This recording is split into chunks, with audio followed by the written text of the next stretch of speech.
Rich Hribar is a fantasy football analyst for sharpfootballanalysis.com. He's the king of providing context with data. Some may call him the Swami of Konami. He's got the best worksheets around, and he actually looks nothing like Zach Morris. These are his late round perspectives.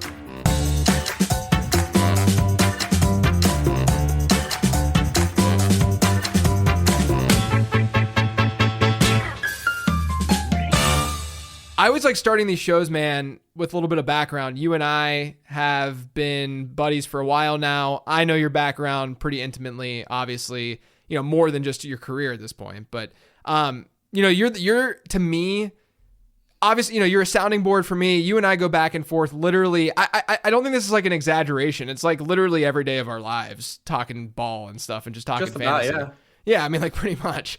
But I think that you're the best in the business at finding data nuggets, data trends. You do that so well with your worksheet column that you've been doing for years now.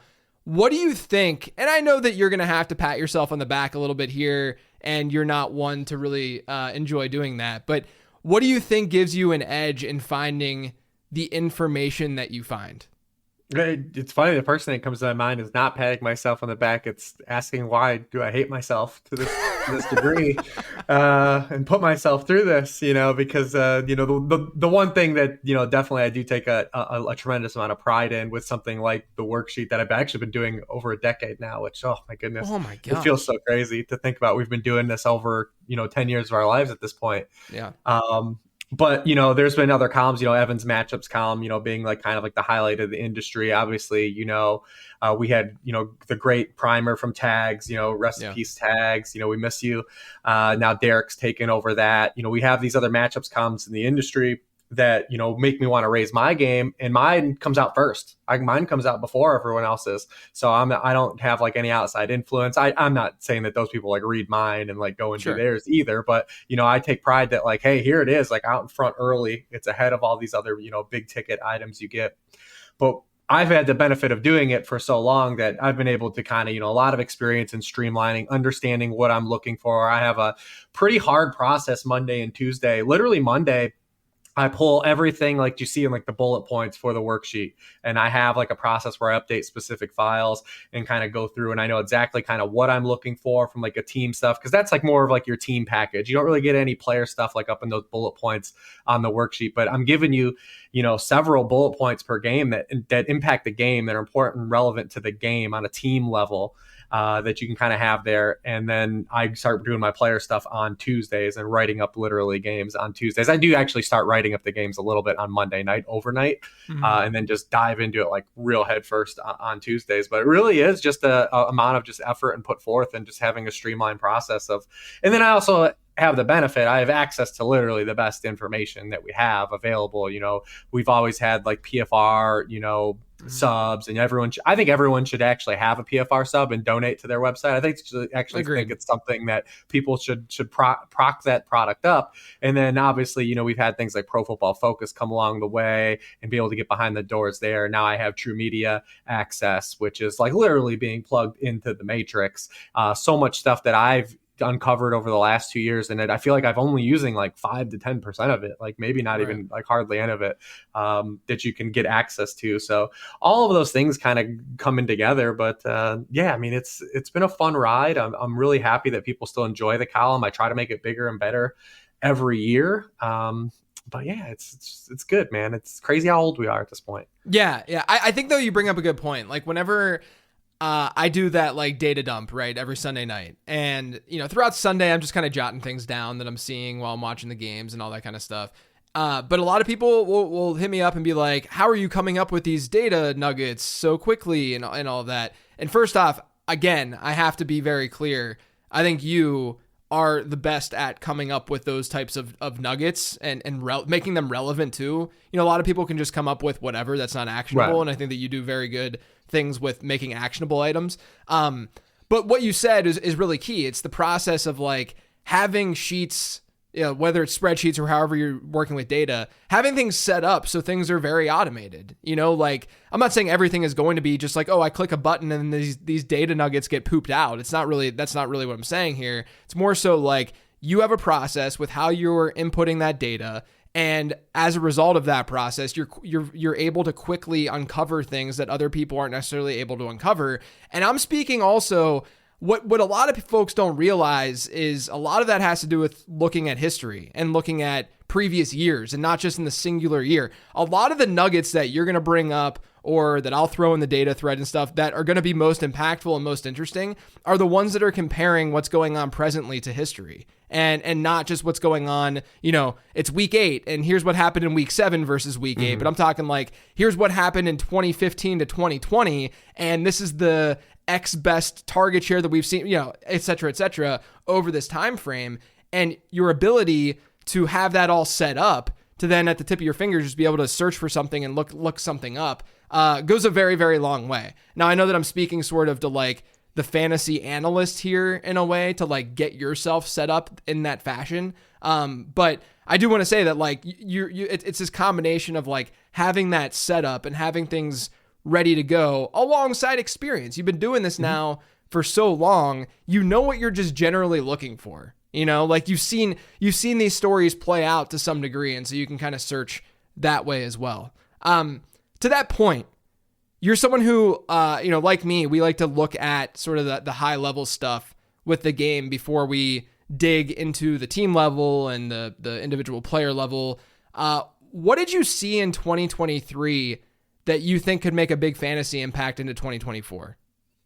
Well, I think it's still ongoing for the last couple of years. And we knew, I think, something was going to happen coming out of, 2020 and 2021, the COVID years of the NFL, just the impact of COVID and not really understanding exactly how things were going to regress from those, ultra high scoring seasons. Obviously, we played 1 year without fans. Also, the NFL in 2020 decided to just not call holding. Like, it was a real phantom outlier year. Like, they just were like, hey, like, what if we just don't call holding for an entire year? It's really crazy outlier stuff, like the amount of holdings. It's like nothing that, like, it definitely was clearly told to the referees. Like, 'cause there's like offenses just didn't stop doing it or anything because it's gone back up afterwards. Just very, very odd thing that kind of happened that year. And then, we got fans back, and there was still kind of some weird stuff in 2021 with COVID, just based on the amount of games missed. Especially remember that December of 2021, it was like, and then magically COVID went away for the playoffs, which was really cool for the NFL. But then, we were like, all right, well, where does this all kind of go? Like, what do we even take from these seasons? They were just manipulated by this event, and obviously all of our lives were manipulated by this event that happened. And then we come back out of it, and it's just a disaster in 2022, right? Like, it's just everything bottoms out. We crater off. It's like all this regression hits at once. And we're like, well, what's going to happen now? Like, what do we even take from this, right? Yeah. And I do think that there are some things to take about from it, because now we have a 2-year trend where defenses have had an advantage, and we're waiting for kind of a counterpunch. And I think there's multiple pulling threads here that we'll get into, and I'm sure people have their own, but I'll just highlight a couple, because one I think is going to be an ongoing theme throughout the show, which is the mobile quarterback. But first, we'll talk about the defensive meta right now. The NFL has made a conscious shift league wide where you're just seeing a lot of passive defense being played. And there was NFL teams blitzed a little bit more this year than last year, but we're seeing just far less man coverage than we've seen in the NFL. We're seeing teams force opposing offenses have to drive the length of the field. They want you just to make a mistake, give our defense as many chances to get a negative play, a sack, a turnover, a fumble, anything. We just don't want you scoring in one play. And we kind of saw that again this year because, again, we had 5.3 yards per play. It was the fewest yards per play that the NFL has had since 2017. Success rate on passing plays this year was the lowest since 2013. Only 42.1% of all completions in the NFL this season gained 10 or more yards. That's the lowest rate in the 2000s. I couldn't even find another year that was lower. And like I said, so that defensive meta is still going on. Then you talk about mobile quarterbacks are impacting things to a degree. I'm going to jump into that in a little bit too. And then the offensive line play. But like I said, look at the amount of man coverage just in 2020. Man coverage was being played at 31% of snaps. That goes down to 27.9% in 2021, 24.4% last year, down to 23.7% this year. We're talking a 4-year span where it's almost dropped 10%. of passing plays. And from an analyst stance, like we're starting to see fewer, like remember when we came into the industry and PFF first started, cornerback, wide receiver stuff was kind of everywhere. Right. It was kind of like the next thing people were branching. You don't see any of that anymore, really. Like because nobody's playing man coverage. Right. So it doesn't really matter. Right. But like you see stuff like cover one, just 4 years ago, the amount of cover one is being played in the NFL on 26% of snaps. That's 1 every 4 plays, 18.7% this year. It's dropped. Air yards per target went down again. It's still the lowest rate in the 2000s. We saw the highest rate of throws at or behind the line of scrimmage in an NFL season, as data I have in the 2000s. That's a byproduct. We see like things like the middle of the field is open now because you're getting more of like, obviously, your grandma knows like teams are running more 2 high safeties, right? We joke about it at our text thread because Denny always likes to bring it up. But the middle of the field was open on 44.2% of dropbacks this year. That's the highest rate in the last decade. And what's interesting is we're seeing two teams in the NFL, they're taking deep shots still. Like the amount of deep throws necessarily aren't decreasing. The efficiency of them are. We're seeing still like a lot of the what was the Rockets analytics guy? Daryl Mooney? Was it Mooney? Morey. Morey. Daryl Morey, yeah. So we're seeing a lot of layups and 3-pointers in offense, like an offensive approach right now. The James Harden offense, I guess you would call it, right? We're seeing a lot of that. And what that's kind of done now is we've seen like a league-wide increase like to tight end targets. I mean, tight end target share is up again, the highest since 2015 this year. It's gone up 5 straight years. Running back targets keep dropping. Again, mobile quarterback stuff.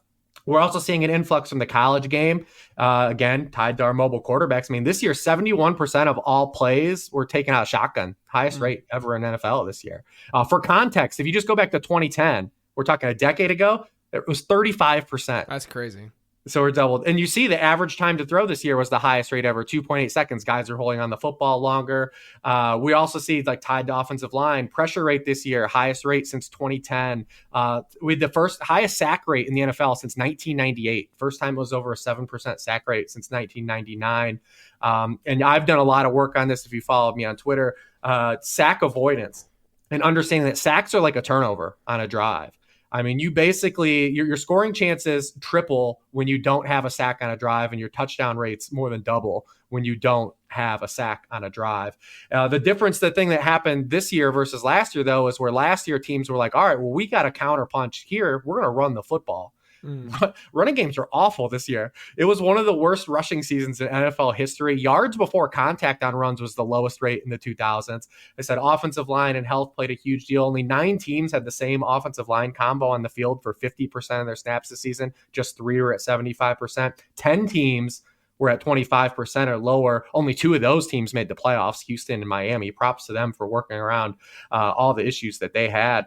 And like this said, the NFL is cyclical. There's going to be calibrations and counter where the offense is going to start to figure some of these things right now. But right now, the state of the game is being driven by this current defensive meta, health of kind of quarterbacks and offensive lines, and the influx of mobile quarterbacks, which, again, I'll set up my host here to kind of let it bridge up some more things to talk about. What a segue. Look at him helping me out here. So, look, all of that is incredibly interesting. I will add, too, with the sort of lack of, like, these big plays and down the field throwing and such, it does feel like, and this is totally anecdotal, but it does feel like, and I'd say this sort of felt this way last year, too, where in fantasy football, there's just like this group of halves in terms of like the individual players, like a Tyreek Hill or what have you.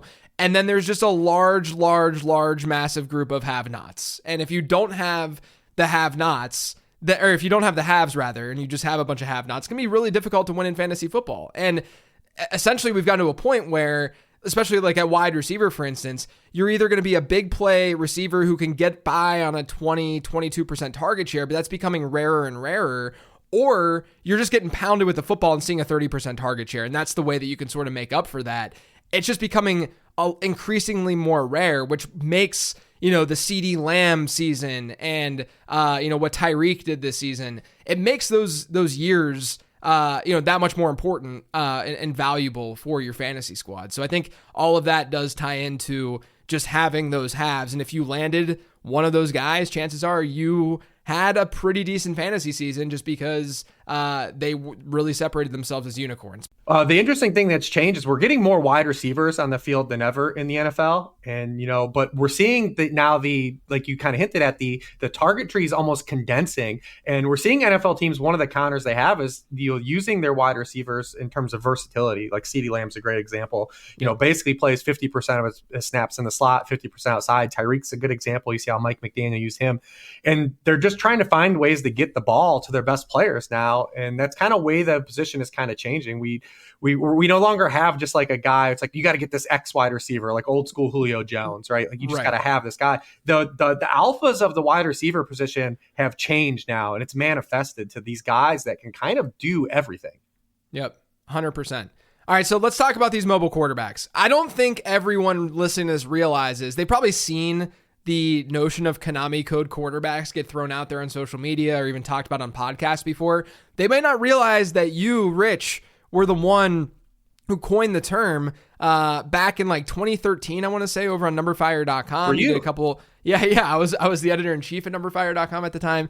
And you came over, wrote a couple of articles, and one of them was on the cheat code of quarterback rushing. It was, in that article, you talked about Tim Tebow, Terrell Pryor, just to give people context of like how long ago this was. But over the last decade, it's really come to fruition. We've seen these guys really dominate, especially over the last 5 years or so, where not only are the mobile quarterbacks getting it done on the ground, but now they're getting it done through the air as well. They're these just complete, unicorns, if you will. I keep using the term unicorn, but they truly are, compared to the rest of the position.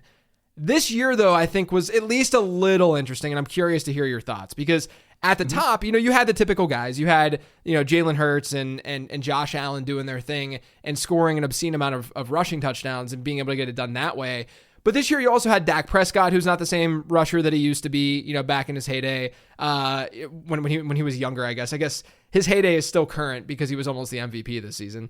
You had Joe Flacco step in for that 5-game stretch, and he was scoring 20 fantasy points per game. Brock Purdy obviously got it done for most of the season. CJ Stroud coming out of nowhere, not a big mobile quarterback. There were some usable pieces with these non-mobile quarterbacks. And I have to ask you, do you think that we're at the point now where we're overstating the mobile aspect of these guys' games? Actually, I think it's not. It's something that I think what we're seeing is something that you wrote about in back in 2011 when you started, the late round quarterback ebook, because the guys that are still like the true like Konami guys that have the access to, well, let's take a step back. The original Konami code was written, like you said, about guys like Tim Tebow. The most accurate representation, I think, of what we have is the original Konami code as I laid it out is probably Justin Fields right now. A player that doesn't necessarily have elite passing output, but is like a relevant quarterback and a QB1 mindset because of how weighted rushing production is scored compared to passing production. That's like how the original Konami code is like, hey, you can exploit this. This guy's a perceived bad quarterback, but he's a good fantasy quarterback. Then things started to change throughout the course of that climate. Because when you wrote that, when I wrote that in 2013, you did the ebook in 2011, the quarterbacks that were pacing the fantasy position were Tom Brady, Peyton Manning, Drew Brees, Matthew Stafford, guys they didn't run, but they were throwing 40 passing touchdowns. The reason why you wrote about that is because you can arbitrage passing points. It's harder to arbitrage rushing points in fantasy football. Then what happened is the guys that were now running started throwing 40 passing touchdowns. They started throwing 35 passing touchdowns. And you're like, holy shit, what do we do? Like, you can't combat this. Like 2015 Cam Newton, well, first 2010 Vic kind of came and you're like, oh my goodness. Like you saw a guy like Matthew Berry, he's like, he should be the number one pick the next year because you can't combat this guy. He's scoring 30 points a game. There's only one of him. And then you had like 2015 Cam. Then we started to see that be happening a little more regularly with multiple guys per year. The thing is, we still had that this year. Josh Allen, Jalen Hurts, Lamar Jackson, 1, 2, 3 in quarterback scoring points per game. Actually, 2 of those 3 guys were not good passers this year. Josh Allen and Jalen Hurts were not good passers. They got their kind of like more, they did not flirt with 30 passing touchdowns each. I think Jalen Hurts had like 23, 24, and then Allen had like 29. But they both threw a ton of interceptions and they just had the tush push. They both kind of had the same outlet, the rushing touchdown production. But what is still fragile to people is the guys that don't fit that archetype.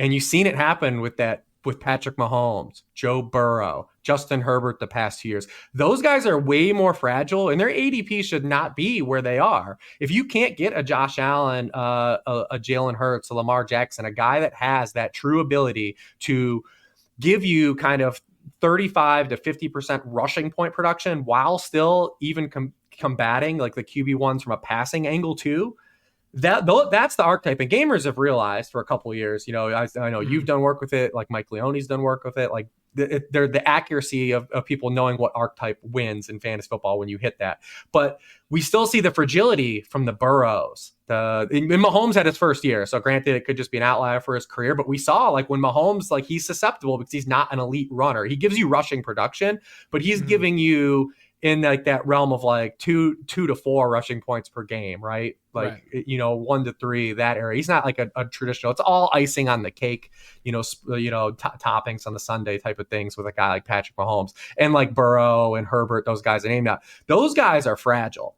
And we've seen that, and it opened it up to guys that could match them in terms of passing acumen. A guy like Dak Prescott, who we knew he already had that kind of passing, and he already had a 37 passing touchdown season for almost 5,000 yard season on his resume.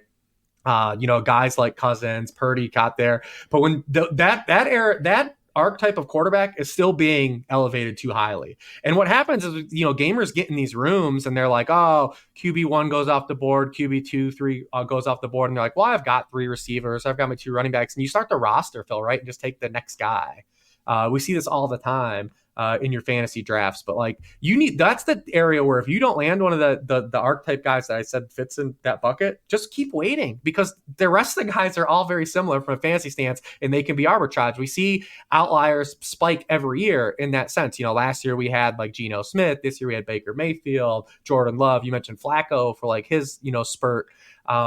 But then when you look at like, a guy like CJ Stroud, right? Like CJ Stroud's going to go really high in fantasy drafts next year, but he fits that secondary archetype we talked about, like the Trevor Lawrences of the world. Like he's exploitable. And from an arbitrage stance, CJ Stroud averaged the same amount of fantasy points per game as Kyler Murray, as Anthony Richardson, right? Like guys that definitely aren't as good as passers as him, but probably are going to go way lower than him, right? So, I mean, it hurts. Like, I would like to have CJ Stroud on some fantasy teams next year. I probably won't have him on any redraft teams. Like, probably not a damn one of them. Right. Yeah, so it's just funny. Like, so I think it still goes back to original things you wrote about how the rest of the position is scored. I think there's a specific archetype we know that is elite, and it's hard to really combat.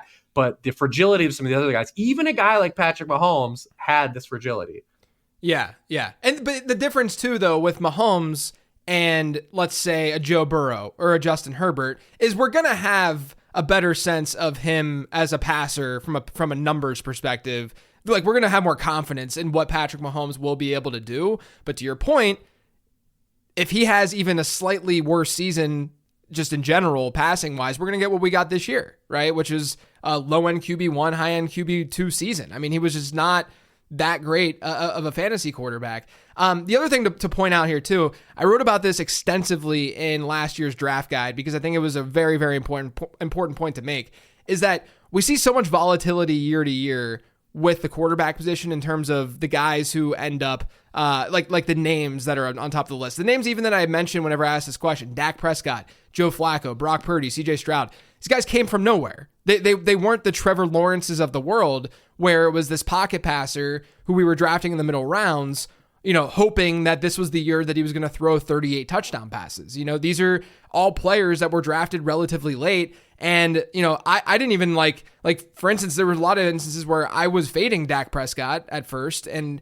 then people dropped him and such because he had a bad first 5 weeks of the season. But you're gonna get these be able to capture these moments in time in season with these players where they can go on streaks and help you out. And it's like streaming. It's not streaming in the sense that you're adding guys off the waiver wire. It's more so streaming in the sense that you're going after the hot quarterback at that moment. Maybe he has a good stretch from a matchup standpoint. The Dak thing is something that a lot of people, including myself, called out after week 5, where they had these really weird game scripts and the matchups weren't the easiest in the world. They had a cake schedule during the second half of the season. That definitely played a role into him having the numbers that he had. And so to me, I think the approach into next year, and I'm going to research this more and get into it more. And I talked to Sean Siegel about this a little bit at the beginning of the 2023 season. He was one of the first late round perspectives episodes. But one of the ideas that I have is, if you don't get the, Josh Allen or Jalen Hurts, which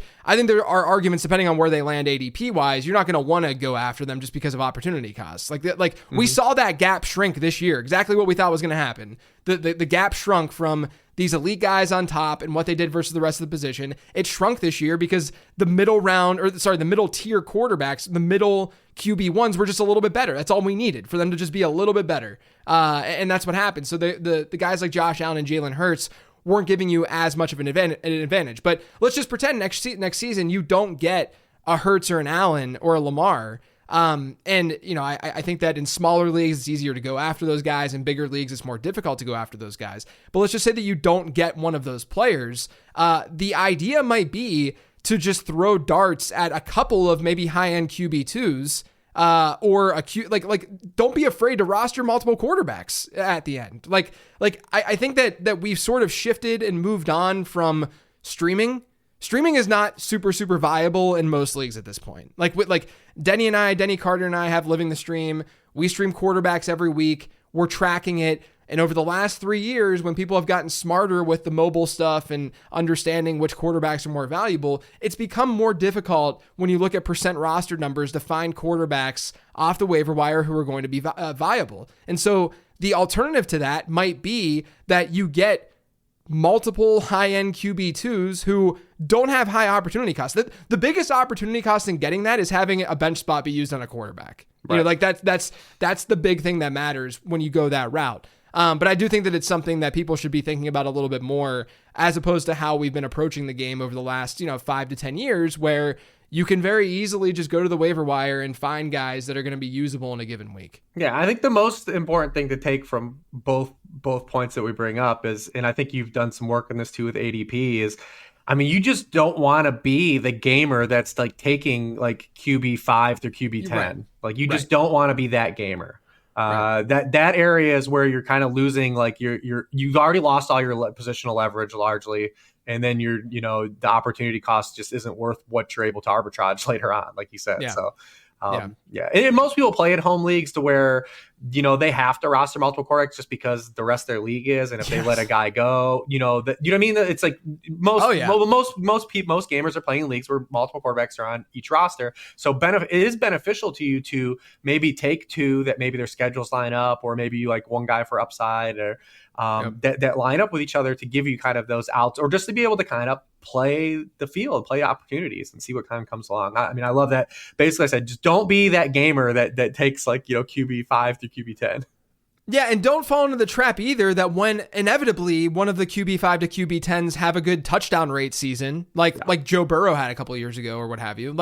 Don't fall into the trap thinking that, this is the type of quarterback that I should be drafting because this one singular outcome or two outcomes went in your favor. More often than not, what we're saying here is a probability-driven outlook. More often than not, those quarterbacks are not going to pan out the way that you want them to pan out. Yeah, Brock Purdy will probably be a great example of that, moving forward, even from a fantasy stance, just assuming that he's going to be the future quarterback for the 49ers next year, and his sample. But Brock Purdy, for him to compete as a QB1 from a fantasy stance, his margin of error is literally throwing for 10 yards per pass attempt, and flirting with 35 passing touchdowns. That's right. That's an extremely high bar to hit, even for these guys like Burrow, who we and Hribar are guys that we believe are these elite prospects. They come from blue chip. They're a guy you would want to sink your franchise into and pour out money.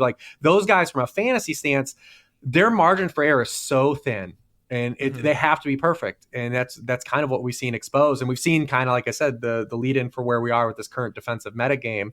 It's just not existing. Those opportunities are just getting expounded and highlighted. It's different when everybody's scoring touchdowns, right? Right. And to be fair, look, I'm not sitting here saying that I was right about this call, because I was beyond wrong about this call this year. But this is why I was okay with attacking Deshaun Watson and drafting Deshaun Watson this year, is because, look, I understand the passing wasn't there. The passing still needs to be there, and the rushing still needs to be there, right?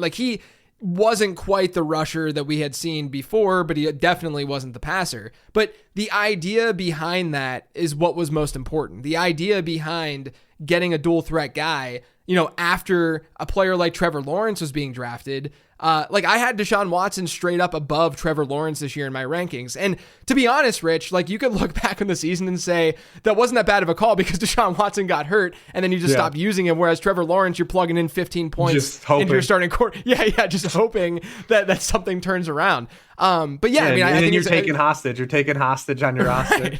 Right. No, right. Listen, that happened. Listen, that largely happened with me. With Tony Pollard. Yeah. Oh, yeah. me too. But I think the guy that stands out to give you who I think might be early values, and I don't know, I haven't done any of these early underdogs. I have no idea what ADP is or whatever. But to me, a guy who I think from perception that people are probably going to undervalue initially is Kyler Murray. 100%. Kyler Murray came back off of the ACL injury, and we all thought he wasn't going to really run or do anything. And all he did was deliver QB1 scoring weeks. And and really didn't do with any passing production or any wide receivers. So the perception has to be they're going to get better skill players. He was already good. And they obviously people I think just generally don't like him as a player and don't want to roster him for that reasons. But I imagine, and like I said, I'm just guessing. I'm guessing he's undervalued though to open the offseason. Oh, 100%. And he did that, like you said. Marquise Brown was hurt throughout the second half of the season when Kyler was back. Michael Wilson was banged up, and it's not like he was this premier prospect. They didn't have much going on. He's throwing to Greg Dortch and Rondale Moore, within that offense. Fortunately, Trey McBride emerged, but he was getting it done with not a lot going on around him. Yeah.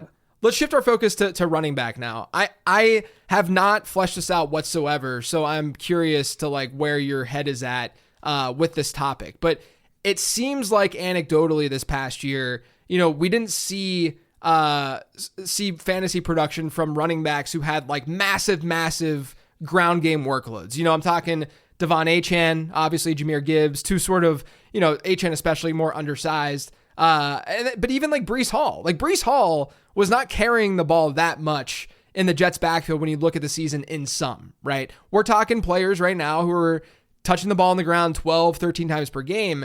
And I'm wondering if you think that we're at a point, sort of an inflection point of, and we saw this with Tony Pollard last year, not 2023, but in 2022. We saw with Austin Eckler earlier on in his career. But are we sort of shifting to this world where we should be focusing more on efficiency than workload at the running back position? Well, and I'm going to make this about running quarterbacks too again. So it's interesting that as the Konami code, long live the Konami code, it's still thriving. But what mobile quarterbacks have done now is changed a lot of the metagame on offense, and it's forced I think some of the metagame on defense because you're accounting more now. Defenses are accounting for the quarterback as part of the offense, where it used to never exist, like I said a decade ago. But yeah, mobile quarterbacks have bled into what we've seen happen to the fantasy position at running back. And again, this year, we had one guy on kind of his own island for fantasy football and Christian McCaffrey, and the rest of the position was the position. There were definitely other guys, people will highlight, hey, Rachaad White ended up as the RB6 or whatever. Hey, our boy Rachaad White, he got it done, baby. He got it done. He did. But a lot of what still happened with Rachaad White in the context of when you're going to see the offseason, we always talk about the offseason stats where people are going to be like, hey, he was the RB5. It's going to say something a lot more about the RB5 that season than it is about Rachaad White necessarily. Exactly. Right. And what has happened is that, we've seen kind of now that, the league-wide kind of, passing game involvement with the quarterbacks, paired with touch reduction from running backs, all-purpose backs are just a scarce resource for fantasy. They just have been, and it's really allowed the depth of position to have kind of more volatility, and you have these more kind of spike things. It's almost not the anti-fragile approach to the fullest, but it has opened up the door for a lot of these guys that don't necessarily potentially even catch the football a lot to just compete to be RB1s given the right season if they run into the right touchdown production. We're not seeing enough guys touch the ball in all three facets of the game anymore, and they're just a real finite resource at this point. And you look at it, so last year QBs once again accounted for a higher rate of league-wide runs, the highest rate in NFL history. That just keeps happening. Eventually this might cap, but we don't really know because not everyone has mobile quarterbacks yet. Yeah, so, yeah, like, right. And look at the cap. college game. Yeah, look at the college game. Like, look at the influx of guys who are generally coming in and getting looked at. And then as long as mobile quarterbacks hit, that's obviously key here too. Mm-hmm. As long as mobile quarterbacks then hit and continue to be starters for their team.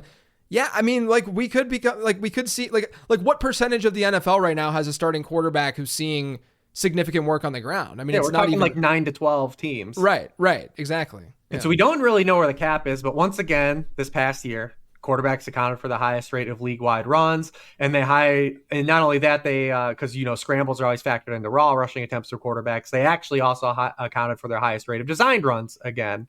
They also accounted for 24% of the league's rushing touchdowns. That was the highest rate ever. And this is another thing that keeps happening is like, so not only are we seeing the quarterbacks reduce natural touches that would have gone to running backs, right? Now there's mobile running quarterbacks. There's less handoffs to go around because our quarterback's now running the football more. That also now has impacted the green zone, the money zone, wherever you want to call it, like those touches near the goal line that we clutch onto so greatly. Now quarterbacks are getting even more of those because, you have to make the defense play 11 on 11 football in that area of the field. I mean, quarterbacks had 22% of all rushing attempts inside the 5-yard line, 24% of all rushing touchdowns. Running backs had their lowest rate of carries in that area of the field than they have had. And it's just something that's been dropping, precipitously, the last 5 years or so is where it's really started to spike. And again, you talk about, you come into this year, we got Caleb Williams, we got Jaden Daniels, we'll see what happens. And as a byproduct of that too, not only are we taking away carries in the run game from this position, running back targets per game now dropped for the 6th straight season in a row. The 11.9 targets per game running backs have seen are their fewest per game since 2010. And what you're happening now is that, not only is the middle of the field open now and tight ends are getting used more, but quarterbacks are just running. Like you're not going to check, you're not checking down as much. A lot of people have done work with that where like they're not checking down as much. Obviously you do have some, examples where it's part of your offense, like the Bills. Like it was definitely a part of their offense to throw to running backs when, Joe Brady took over, and you see a guy like that's mobile with Josh Allen, be able to throw to running backs. Probably something else we'll talk about at some point of the show. But, it's just what all this has done now, like the way offense is being played through these mobile quarterbacks, the way defense play, like we get reduced the amount of resources we have at the running back position for these guys that can do a little bit of everything. So now it's just like you have a guy that can do a little bit of everything in terms of the way he used, but just only has a cap on touches, right? Like a Jahmyr Gibbs, maybe a Devin Achane. Those guys are now more valuable than they would have been in years past, right? Because you'd say, oh, well, this guy's in a timeshare. He's only getting, 40 to 50% of the backfield work. But wait, he is still getting goal line carries. He is still catching the football. It's just, we're just not getting 20 touches out of him anymore. And those amount of guys have just really dried up. I think there's a secondary argument to have, like when you should be taking those guys in fantasy drafts as opposed to where they should line up in the context of the position. Yeah, you're right. But that's kind of what's happened. And it's created like this real, just like I said, real scarce resource at the running back position. We're at an all-time like bad point for fantasy running backs. Like it is real bad. I know you've done like dynasty ranks and stuff, and like it's rough, man. It's a real bad time for the position. Yeah. And I also think, to your point about, there's just being, the overarching point being that there's just fewer touches for running backs to get essentially right now. Right. And I think if you compare and we'll talk about Devon Achane here in just a second, because I'm curious about your thoughts with him, but let's compare like a Devon Achane to like a Rachaad White, right? And let's think about it year over year. Let's think about it from like a dynasty perspective, if you will. Obviously Rachaad White has an extra year in the league, so, age-wise, whatever, but let's just compare the two. I think the difference between an Achane and a White, aside, like, let's just push like talent and stuff aside, is that a player like White is coming off a season where he saw like an immense number of touches in his backfield. You could even say this for like a Kyron Williams, who was actually very good, even when you look at like his peripheral numbers and stuff. Like Kyron Williams had a great season as a running back. The fear when you invest in these players, not necessarily in redraft as much, but especially like in dynasty, the fear is that there is sort of that natural volatility of, is this guy truly an elite player, where that they're not going to be adding any sort of competition to dig into that workload in any way. And I'm not saying dig into the workload where Kyren Williams all of a sudden becomes not the number one, or at least the 1A in his offense. I'm just saying, like, he was top 6 in the league in running back rush share this season. He had a 12% target share per game.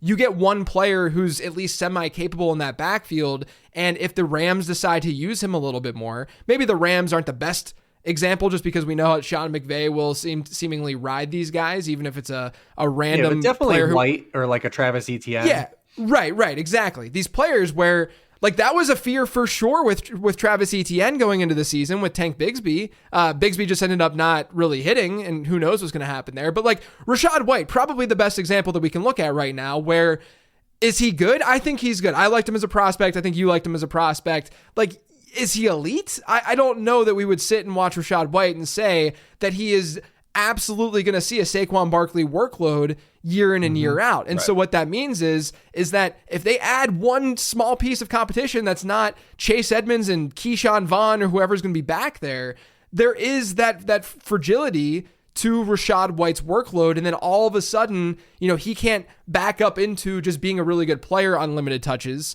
All of a sudden, he's not going to necessarily see the fantasy totals that he saw. Whereas a guy like Devon Achane, we know that in a singular game, in a singular week, and we know this is a week-to-week game in fantasy football, in a singular week, there's a chance that a guy in his backfield gets hurt. There's a chance that they just decide to give Achane a little bit more work than he typically sees. And then in that singular week, obviously he has talent where he can just take anything to the house. We saw that this year. But in that singular week, he can still get you that W. And he can still look at go the Lions. nuts. The Lions are the greatest example of that this year, because not only do those guys coexist, and there'll be a whole offseason to talk about, how stable the amount of rushing touchdowns that team had, but you looked at the front half of the season when Gibbs missed that 2-week stretch, what David Montgomery was for fantasy, and then later on in the season when Montgomery missed that 4-week stretch, what Gibbs was for fantasy. Yes. And that's what you're going to have a lot of fantasy moving forward. And that's why you're going to see a lot of people adopt the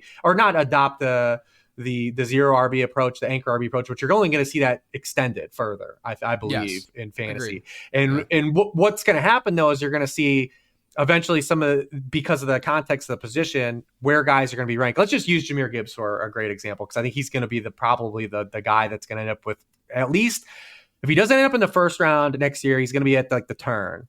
Yeah. And it's probably going to be the more fragile turn players that we've probably had in recent years. And it's because of where he is going to rank in the context of the position, where he's going to be in like ranks. But where should that player be going in fantasy drafs? Right. Should he be going over a 30% target share wide receiver, right?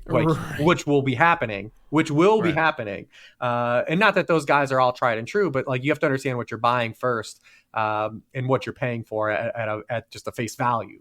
Right. Like there's nothing wrong with Jahmyr Gibbs within ranking him RB4 or whatever within the context of running back, but there is a problem taking him over Justin Jefferson or something like that. Yeah. Like something, I mean, obviously that wouldn't be the case, but someone that's stable and good. Yeah. Absolutely. Yeah. And that's going to be where we are. That's kind of where we were, I think, with like Bijan Robinson a little bit this offseason. We did get the workload for some of the guys that just ended up not hitting, like a Pollard. But that's where we were with Bijan. Achane, I don't think is going to get like that kind of capital because of the stuff you kind of touched upon, like some of the fragility he already showed as a rookie. But yeah, a guy like Rachaad White's like a great example. I think ETN will be interesting because we saw the team maybe try to get him to have a reduced workload, but Bigsby was such a disaster. Every time he touched the football, he basically cost his team points that he just got himself in the doghouse quickly. But there are very, very few guys over the course of a season, and you talk about like Kyren, that are getting now 70% of their backfield share. Like it just doesn't happen anymore. So we're going to have these guys that are in like the 55% range where we would tear down like previously, historically, that are in the context of the running back position, like have elevation now. Right. And look, a guy like Williams, I actually surprised myself whenever I was digging into his numbers, Kyren Williams' numbers. I surprised myself in that I'm actually not nearly as out as I thought I was going to be with Kyren Williams, just in general. I mean, he was pretty good this year, and really it just comes down to, is this Rams staff going to want to use him similarly next year? I think that there are reasons why they might not give him as big of a workload. But at the end of the day, if you're sitting there in redraft next year and you're like, I think Kyren Williams is going to see 85% of this team's backfield share, then sure, draft him. Like, draft him high. If like that's what you think is like, if that's a real outcome that you think is going to happen, because those players are outliers at this point. There just aren't many of those guys. And even if they're not, again, Kyron Williams was fine this year, but even if they're not that fantastic as players or as prospects or as talents, it doesn't matter when you're looking in that 1 year window. But I want to look in a bigger window and in Dynasty at some of these guys. We've talked about Devon Achane. Yeah. He is one of the strangest prospects to look at, especially like he was already an interesting prospect entering the year because he had a great production profile, landed in the best spot imaginable for his particular skill set. But he was undersized, obviously. And, he did what he did in year one, where it was just kind of this roller coaster in and out of being injured. Where are you at with Devon Achane in Dynasty? So in context of position, I'm extremely high, like because he again, like I want to be at running back position. I want to be drafting guys that have that if everything lines up, they can be difference makers, and they can still be difference makers on a reduced opportunity, right? Like I said, I mean, not to just still to draft good players, but I want players that are proven to be good and that can that can be explosive players on their own. And then when the opportunity comes along for them to have increased workloads, they go absolutely bonkers. Yeah. And that's why I think you have to be kind of bullish on him. Now, obviously there's going to be some things you say, all right, look at the Devon Achane size. He's even 10 pounds lighter than a guy like Gibbs. And Kyron Williams, when we talk about that, he missed time and he's not a big guy either. Right. In a lot of these teams, we're seeing teams being forced in to give these guys big workloads, which never really happened in the NFL. And it did a little bit, like when we'd have like a Ray Rice come along or a Chris Jamal Johnson Charles or Jamal like Charles. Yeah. And then we went through this period where like nobody got those touches. Then Austin Eckler kind of knocked the door down a little bit again, like kind of reopened the door for these guys to get bigger workloads. And we're seeing it kind of happen again. But, he missed the time at 188 pounds at the combine. Who knows what he played at? But he's in just a tremendous spot, though. I mean, first of all, look at all of like his production, and I know some of this isn't going to be sustainable to a degree, but the dude averaged almost 8 yards per carry, most of any player with over 100 carries. Yeah, just totally dumb. He had a runner of 10 or more yards on 21.6% of his carries. Only Alvin Kamara 2017 was a player who had a higher rate in the 2000s. So he's in like that archetype of like the Kamara, the Jamar Childs, and if we run into a season where he gets a workload, he stands to be good. Also, I think when you look at Achane, what he's probably going to be working against next year, and we'll see what the Dolphins add, but let's just assume they bring Mostert back on a 1 year or something. They keep just kicking the can. Mostert, as long as you want to keep playing, we would like to keep having you. You fit in this system. He's still going to be in a backfield with a 32-year-old running back like that also has had, issues, staying on the field. So when you compare this, so you compare him, and I keep bringing up Gibbs, but like, I'm curious to where his ADP is going to match up with Gibbs's, because to me, they're very similar. They're just very similar fantasy assets to have. And if he ends up being, 12 to 15 plus spots away from Gibbs, I know one player that's going to be on my team versus the other, like pretty easily. And then also, if you're telling me I can start a team with Justin Jefferson, Tyreek Hill, and also come back and add Devon Achane, a guy who can, anytime he touches the ball, can score a touchdown. That is appealing to me from a team building stance. Yeah. As opposed to maybe I have to take a little bit more of a bite of the apple on Gibbs being there. So like if Achane's a 2-3 turn guy, he becomes very appealing for his archetype, because then your team structure becomes very high upside. Very high upside, which is very appealing. So I'm very curious to see like where those two ADPs go, because the system's great, right? Like we know we're buying Mike McDaniel stock. Like he's shown he's going to use the right players. Like he's not out here giving touches to Braxton Berrios and like stuff. Like Durham Smythe's not cutting into targets. Like Mike McDaniel understands the assignment. The best players get the football, and we have to believe the way the 2024 Dolphins are lining up that Devon Achane's going to be one of those guys. Yeah, 100%. You mentioned Alvin Kamara as sort of like an interesting, comp-ish to Achane. The Kamara stuff was always frustrating last offseason when people were like comping like Gibbs bigger. And he's bigger, right? But I do think stylistically it is similar, right? Like it's fair enough to say that's what they look like. And what's interesting is, do you think we're going to start seeing smaller athletes, and I don't want to use the phrase smaller, but we've seen this happen at the wide receiver position too, where the crux of the wide receiver position now, the guys are leaner and lighter. And we talk about what the new wide receiver one looks like in NFL offense as they're doing multi things. Do you think there's a period where we start to see this now trickle to running backs or just in general?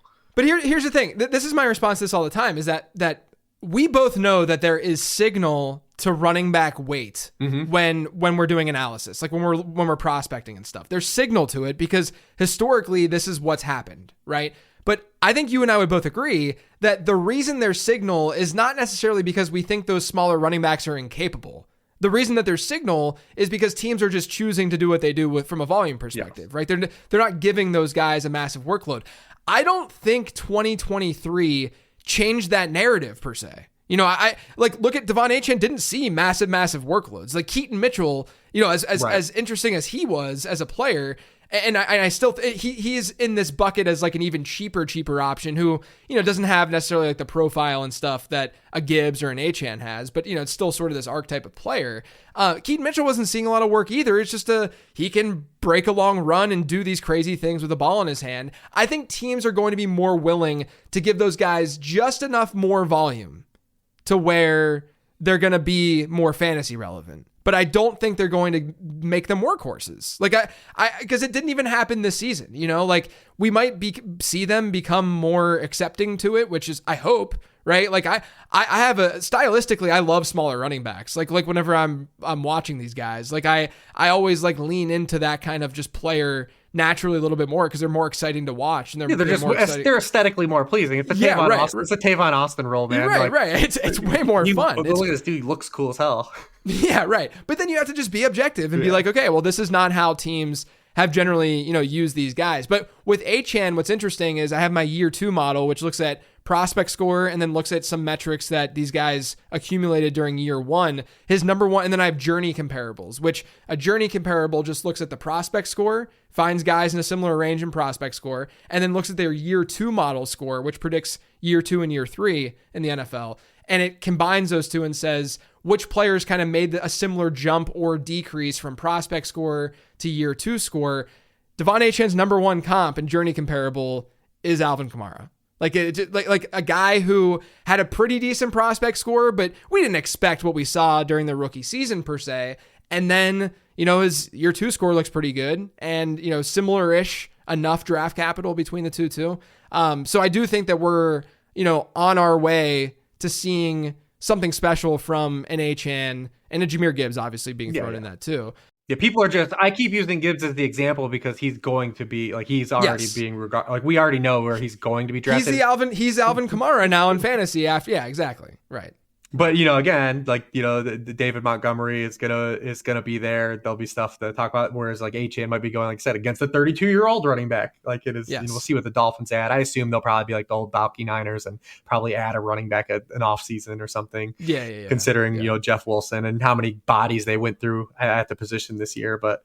Yeah, I mean, it's going to be fun to talk about. I mean, Bijan is going to be one of those guys, he's not going to drop because everyone knows the upside. And obviously the ghost of Arthur Smith is gone. So he's going to, but where he goes in drafts, he's one of those guys that we believe definitely could be one of those guys that ends up with a lot larger spike in terms of opportunity. Maybe he doesn't get back to, maybe he doesn't approach the 80% or 75%, but if he goes from a 55% backfield share to a 65% backfield share, that's pretty significant. That's big. Yeah, that matters. That matters a lot. Someone else that's sort of in this bucket, if we're being honest, is Tajay Spears. So, he's walking into a situation where Derrick Henry is seemingly gone. I mean, Henry grabbed a microphone and basically thanked essentially thanked Tennessee after that game. Yes. That he, that he was going to be gone. So where are you at with Tajay? Yeah, he's another one of these guys just in that deep bucket of guys where I want to see where the cost is. He's definitely a prospect I was into though. When you look at his production, I don't think anything changed from his rookie year production either. When he got chances to touch the football, he was good. Very similar guy, 5'10", 200 pounds. The difference from a dynasty stance versus Spears and Achane is obviously the bone on bone knee stuff that we saw Jay Ajayi. Jay Ajayi looked great until he didn't. So is that a thing with Spears? And that's when we get back to the context, where we are just with this position, the position in general in dynasty. I mean, I have very few running backs, even competing with wide receivers. And then when you get into that secondary tier of running backs, when you get into the guys like the Rashad Whites, the James Cooks, the Tajay Spears, I think all those guys are in a bucket like that maybe are guys that could give you an RB1 season in terms of overall production, but probably are more weekly RB2s. Those guys are really tricky from like a dynasty perspective. Those are the guys you typically want to get out on early. And you want to move while the opportunity is good. But then again, if you're a gamer with these guys, you're like, well, I got this guy at my second round pick, or say, if you got Isaiah Pacheco, you got Isaiah Pacheco maybe off waivers. Like, and those guys are hard to let go of because you're like, well, I got this dude for free. It's not like I'm losing anything, but then like, you also want to play the market value game. You want to max out what you have. It's like, that's exactly where I see Spears slotting in though. But this is a guy that can catch the football. He was great in pass protection at Tulane. Kind of checks all the boxes. We just don't really know what Tennessee is going to be, right? Like we've got a lot of moving parts, with the addition of Callahan. Are they going to be an 11 personnel team? Is he going to bring that with him? We don't really know. Like a lot of things are up in the air. What do they end up adding? So it'll all be cost, but I definitely like the player. I definitely think he fits into the same thing we talked about. I would have him lower than Achane a little bit just because of Achane's like, I think absolute ceiling potential, but I think Spears is definitely in like that Rashad White, James Cook, area of like where you would treat those guys in like a dynasty stance, probably even a Kenneth Walker who does it in an inverse fashion, but as a high upside, high variable running back. Yeah, I agree. Whenever I did my first like I do updates every month for my dynasty rankings, I did one at the beginning of January, and I had Spears around like the RB 12-ish range, but that was like, it was ranked like lower than like the wide receiver 36 and stuff. I was like more interested in just going after like some of those higher upside wide receivers than a Spears. But I had Spears, and someone had questioned it at the time, but the market's definitely corrected itself, or at least leaned the way that I was thinking back then. Like I had him above like Ramondre Stevenson, for instance. Like it would just seemed like an easy call for me when realistically their outcome, I mean, like Tajay Spears is a higher ceiling outcome at this point, in my opinion, than like a Ramondre would in a given singular season. And I think with a lot of these guys, you're really looking for like a 2-year runway with these running backs before you are going to want to get out with them. All right, let's move on to wide receiver. We got to talk about Puka Nacua, man.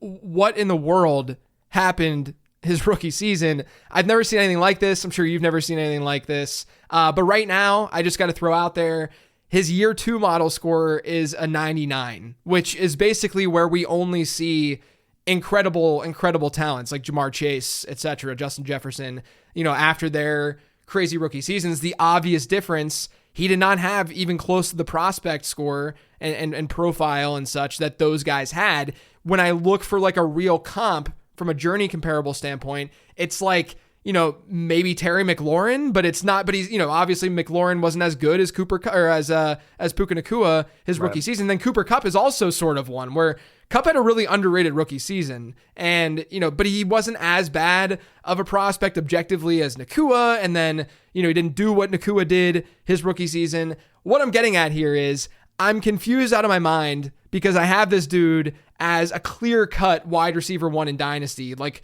top 5, top 6 type wide receiver in Dynasty, and I need to know if you agree.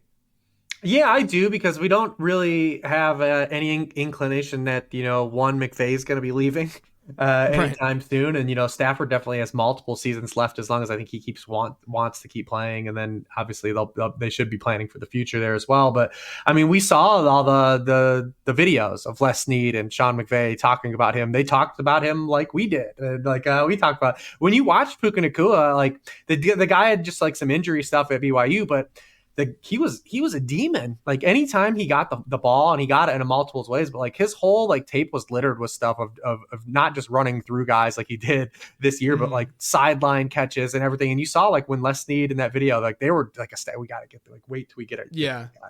And get him in this system. They had a clear plan with him. They knew what player they were getting, and he fell like into the perfect infrastructure for his talent. I think he was going to be an undervalued, like you did. There was also, I'm not just saying like I pound on the table with Puka Nacua. A lot of people like them. But we had the dream of like a player going to the ideal spot. And he was good versus man coverage. He was good versus zone coverage. Same thing he was in college. They get involved in the run game as an extension of that. And as long as he's be with McVay, I mean, I think that there's going to exist to be a high ceiling. Even playing alongside Cooper Kupp, we saw both guys coexist when he came back. Cup that is during the course of the season. And Nacua even almost was like still the wide receiver one, like even to close the season for them. Yeah.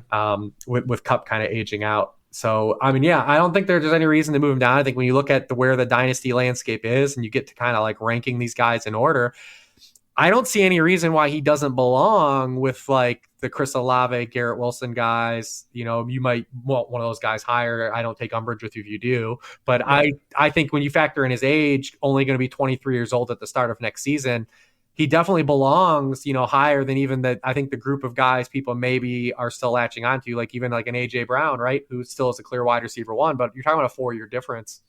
And I think that absolutely matters, especially from a dynasty stance. So I don't see any reason to move him out of there. It's the Maya Angelou kind of law. You know, when someone shows you who they are, believe them the first time. And, you know, Puka Nacua has shown us he's nothing but a good football player, basically throughout his whole college tenure and his first year in the NFL. Yeah, easy to root for too. That's all. I mean, it's always fun to have like fun guys in your dynasty rosters. So, all right, I want to hit you with one more wide receiver question before I get you out of here. You have Jayden Reed and Rashee Rice from this draft class, where they weren't flawless prospects by any means. I like Jayden Reed more than Rashee Rice straight up this past year and as prospects.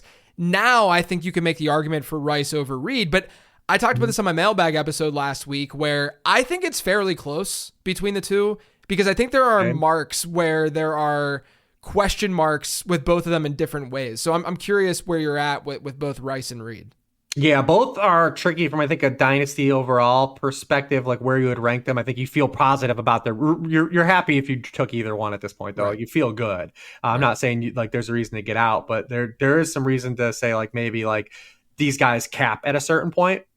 And maybe don't have like the full like apex of like, say, maybe some guys that are like maybe floating around them, like say like a Nico Collins or a Drake London or even like maybe a Michael Pittman, Tank Dell and a similar rookie, right? Like, you know, some of those guys.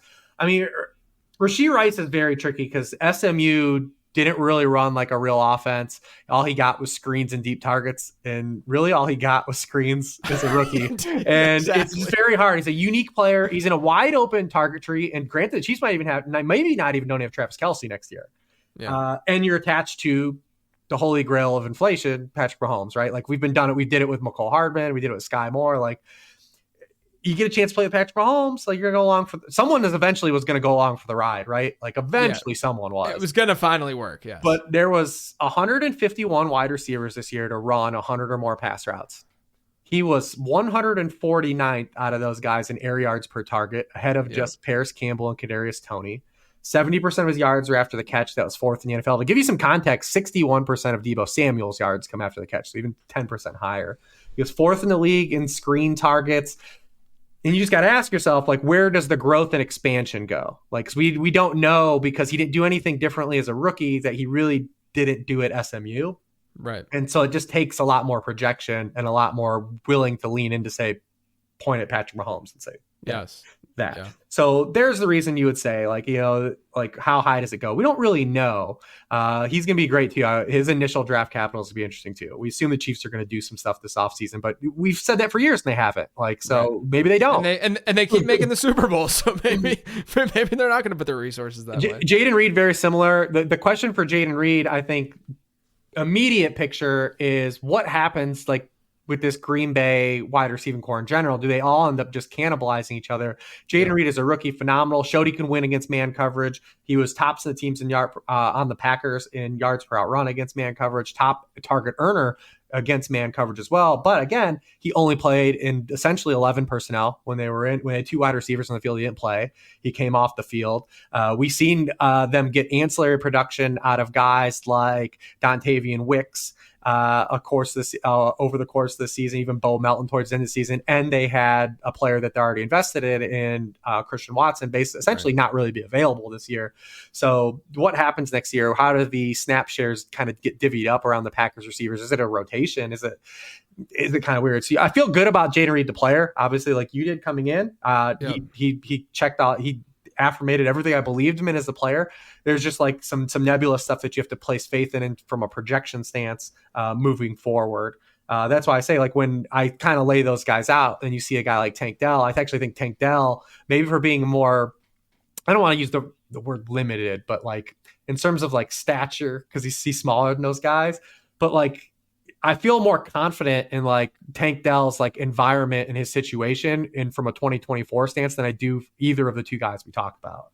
Yeah. Yeah. Look, your answer honestly really echoed a lot of the stuff that I found, which is good. Obviously perspectives. I want people to give their perspective, and I'm not going to hate whenever they disagree with me, but it makes me feel a lot better whenever there's agreement, because the key thing with Jaden Reed for me is that competition. Dontavian Wicks was really underrated. I mean, he was good this year, coming from nowhere. Like, I didn't think he was that good of a prospect.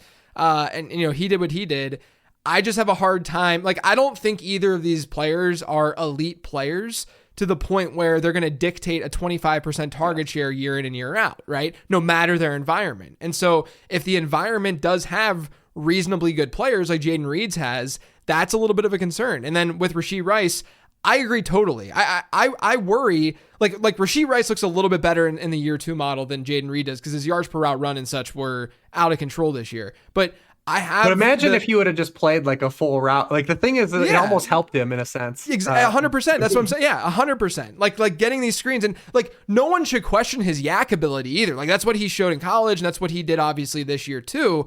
The fear is Kansas City might have just used him that way because he's just not. I mean, and this is beyond just what I'm watching or what you're. I mean, like Matt Harmon charted this stuff, and he showed that Rashee Rice was not that great of a route runner. And so, what if he doesn't develop, number one? Or what if he's just an average route runner in the NFL, which is fine. He can still be a good fantasy asset. And then what if they do make a splash in free agency and do something at wide receiver? Or what if they, do a little bit more at wide receiver in the draft? I mean, there are ways where that target share isn't as consistent as it was down the stretch for Rashee Rice in year 2. With that being said, I think both of them are good players, and I would like both of them on my fantasy rosters. I just think they're more just like holds, than like I got to aggressively go after this guy or I have to aggressively sell him. If you have him in Dynasty, you got him at, you've already profited. Like, really, you're already in a good spot.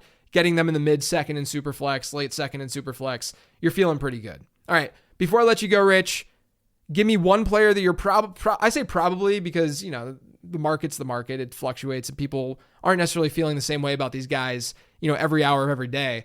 But give me guys that you're probably buying, and maybe one player that you might be selling this offseason in Dynasty. Well, I mean, definitely Drake London would be my number one target if anyone is disgruntled after 2 years. Obviously, again, Arthur Smith leaving now, I think kind of boosts up people's hopes. Drake London would have been a guy I wanted to buy if Arthur Smith was still there, right? Like, because big picture, this is still, I mean, I ranked 150 wide receivers, and he's still the 9th youngest wide receiver out of those 150 that I rank. Like, the dude, he's gonna be younger than Puka Nacua at the start of next year. He's gonna be younger than Garrett Wilson. He's younger than Chris Olave. It's like, this is a guy that still profiles, I think, as an elite wide receiver. We haven't seen the best from him. Hopefully that is true for the number of Atlanta Falcons and Kyle Pitts truthers. So eventually they'll have their moment too as well. I'll say longer. I mean, listen, nothing from Trey Palmer's rookie season deterred me to just believe the dude can play. Granted, maybe we don't see Mike Evans return. What do they do with Chris Godwin? I don't necessarily believe that they maybe got like what they were hoping for Chris Godwin at this stage of his career. So maybe just opportunity opens up for him. I don't know what's going to happen with Andre Yoshibas if we do see, T. Higgins move on. One guy that I'm trying to get thrown into like a bunch of back end dynasty deals, like for throw-ins, is Noah Fant. And it's not because I necessarily believe that Noah Fant's going to hit, but we know like the tight end trajectory is a slow burn. He's only going to be 26 years old at the start of last year. Kind of got buried in Seattle, but is probably going to move on to a new team. He already has 290 target seasons on his resume too as well. So he's just a guy I want to say like he's an aim small, miss small guy. I think he's just a real good guy. And we know just at the tight end position, everything's wide open, right? So what if he has like an Njoku kind of run, right? Because Njoku to this point of his career to where Fant is now, Fant actually has 2 better years than Njoku had on his resume to this point. So that's the first round. So like, I'm still holding out like an opportunity to say like, all right, well, I'll see where he goes and see if it turns into anything, but he probably doesn't cost you anything to get tacked on the deal. So like, throw Noah Fant here, man. Just, no one's going to hold up the deal. Right. Guys like Jalen Waddle, those guys in that mold. Like, I think that what you're looking at is that we talked about that tier of running backs. We talked about if you can sell that tier of guys up, the James Cooks, the Rashad Whites, the Tajay Spears, the guys you believe are definitely good floor running backs, are probably could give you an RB1 season, but like aren't like tide turners at the position, and you can turn those into even the guys like the tier like below the elite guys. If you can get a Devontae Smith, a Jalen Waddle, anybody like in that area that we know is going to, from a longevity stance, give you floor-based production, then has potential to be a wide receiver one, big picture, that obviously, you know, some gamers will see through that. But, you know, definitely that group of guys, you know, can you get even a T. Higgins or a Michael Pittman even? I still think those guys are guys that I would still want for like that archetype of player as well, from a dynasty stance. So that's kind of where we are right now. I dig it. You know, it's early. It's not even February 1st. I'll see what comes along. Like we talked about before we even jumped on live, like I'm still, you know, been writing up playoff games and stuff. So I haven't fully got to the offseason mindset. This was kind of like the first stepping stone. So it's kind of fun to talk about some of the stuff that happened during this year and kind of where we'll be moving forward. You know, fantasy football, whether there's 2 touchdowns scored a game or 50 scored a game, like it's going to all be relative and things we care about. 100%. Man, it's so good to chop it up. I hope everyone enjoyed it. I know everyone will, because you're one of the best, man. Why don't you let everyone know where they can find you? Yeah, I'm at Sharp of Analysis, still writing stuff up. I believe they're going to do the Super Bowl week worksheet for free. The playoff ones were free, but I still have one more game to write up still on the Super Bowl, and then we'll be into dynasty mode, hardcore here. You know, prospect season. I know you're ready. Everyone's ready for the late round prospect guide. You had a great promo. I love these the throwback graphics here. They're like the Tron, you know, the Tron vibe. I like the aesthetics of them. Yeah, the brand is definitely, you know, more of like the retro vibe is usually the kind of stuff that me and my buddy work on, you know, with late round fantasy football. I hope people enjoyed it. You guys can check out the prospect guide over on lateround.com for pre-order right now. It's only $11.99. It'll be $14.99 when it launches in March. I'm on Twitter at lateroundqb. But thank you everyone, as always, for tuning in.